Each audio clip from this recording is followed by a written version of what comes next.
वाली meter reading है, बीच वाली मीटर रीडिंग से अगर अगली बड़ी मीटर रीडिंग डबल से ज़्यादा है तो उस वाली बड़ी फिर ये माना जाएगा कि वो गलत रीडिंग हो सकती है। मैं फिर से समझा दूँ, मान लीजिए 3 मीटर रीडिंग है, एक है 50, एक है 75 और एक है 200, ये 3, तो 50-75 मीडियन वाली रीडिंग हो गई, तो 200 वाली रीडिंग जो है वो 75 की डबल से ज़्यादा है, तो 200 को हटा देंगे, हम ये मानेंगे कि ये कुछ गलत रीडिंग होगी। सो जितनी भी हमारे पास ओके रीडिंग्स होंगी, ऐसी आउटलायर रीडिंग्स को हटाने के बाद जो रीडिंग्स बचेगी उसका एवरेज लेके जितने महीनों में उसने बिल नहीं भरा होगा उन सब महीनों में उस बिल को हम डाल देंगे और उसके हिसाब से उसका बिल बना के भेजेंगे। जिन लोगों के एक या एक से भी कम नील ओके रीडिंग है, फिर हम उसके पड़ोसियों का देखेंगे, क्योंकि जिस इलाके में रहता है, मान लो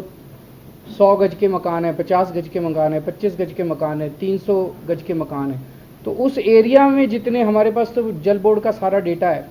उस एरिया के जितने घर हैं उसी किस्म के, उनका एवरेज निकाल के, उनकी जितनी भी ओके रीडिंग होगी उनका एवरेज निकाल के उस हिसाब से फिर उसका पानी का बिल बना दिया जाएगा।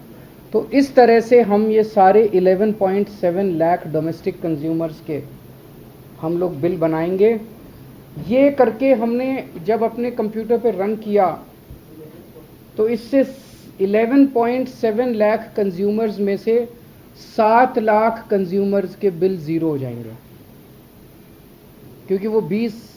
किलोलीटर की जो हम फ्री वाली लिमिट है 20 के नीचे आ जाएंगे, वो आ रहे हैं, हमने करके दिखा, जी एक्सरसाइज करके देखी,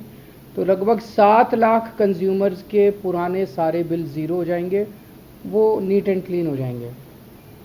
1.5 लाख कंज्यूमर्स ऐसे हैं जिनके 20 से 30 किलोलीटर की कैटेगरी में आ रहे हैं और बाकी 30 के ऊपर वाली कैटेगरी के अंदर है। सो मैं समझता हूँ कि ये वन टाइम सेटलमेंट की स्कीम जो है, इससे लोगों को बहुत फ़ायदा मिलेगा। इसमें अभी कई सारी वो हैं फॉर्मेलिटी, आज जल बोर्ड ने इसको क्लियर किया अपनी बोर्ड की मीटिंग में, अब ये कैबिनेट में आएगा और मैं समझता हूँ ये सारी फॉर्मेलिटीज़ कंप्लीट करके ये 1 अगस्त से हम इसको लागू कर देंगे और ये वन टाइम सेटलमेंट स्कीम 3 महीने के लिए होगी।